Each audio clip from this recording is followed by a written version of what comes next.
Salam dostlar, 9-cu mikroyon arasında periodik olmuş mətbəxdən səhər yaxınlaşmışdıq. Ev sahibi suyu istifadə edən kimi sıçdı suyun geri verməkdir. Bir də yaxınlaş.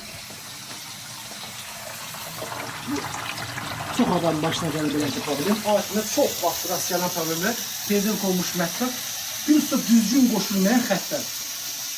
Belə islah tərkib maddələrdən istifadə olunur, ancaq heç bir nəticə əldə olunur. Biz də aparatımızın köməkliyi ilə tez və effektiv şəkildə bir neçə dəqiqə ərzində inşallah yekunlaşdırıb, yekunlu suyun getməyində mən sizə çəkib göstərdim. Siz evinizdə tutulmuş borulara görə əziyyət çəkirsinizsə, səhifəmizdə nömrəmiz var, bizimlə əlaqə saxlayın. Tez və effektiv şəkildə gələ biz köməkliyimizi elə. Ələtin də biri burada durur. Üstübəsdir. Baxın dostlar, dəqiqələr içərisində problemi aradan qaldırdıq. Geri vermə söhbəti də yoxdur. Bir yana buranı çək.